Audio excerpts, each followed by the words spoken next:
In today's video, I'm going to teach you how to create a PayPal Me profile in PayPal. This is a quick and useful setup if you want an easier way to receive payments through PayPal.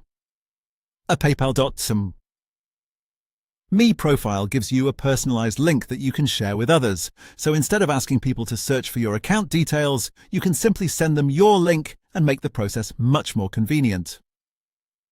To get started, open PayPal and make sure you're signed in to your account. Once you're on the main screen, look for the option that says Send and Request.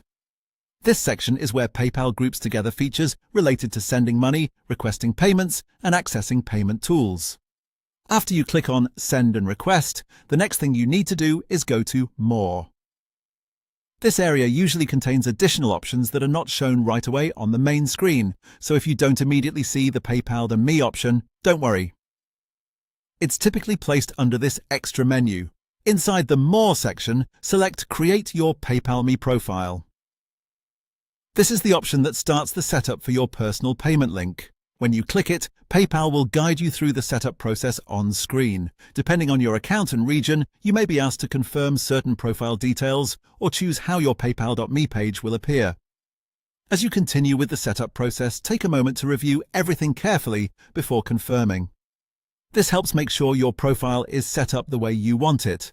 The process is usually straightforward and only takes a few moments to complete. Once you finish the setup, your PayPal.me profile will be created. And that's it. You'll then have your own PayPal.me link which you can share with others when you want to receive payments more easily. It's a simple feature, but it can save time and make payment requests feel much more professional and convenient. If the option doesn't appear exactly as described, the layout may vary slightly depending on whether you're using the mobile app or desktop version, or based on updates to the PayPal interface. In that case, just look for the same wording in a similar section, and you should still be able to find it. And that's all there is to it. That's how to create a PayPal.me profile in PayPal.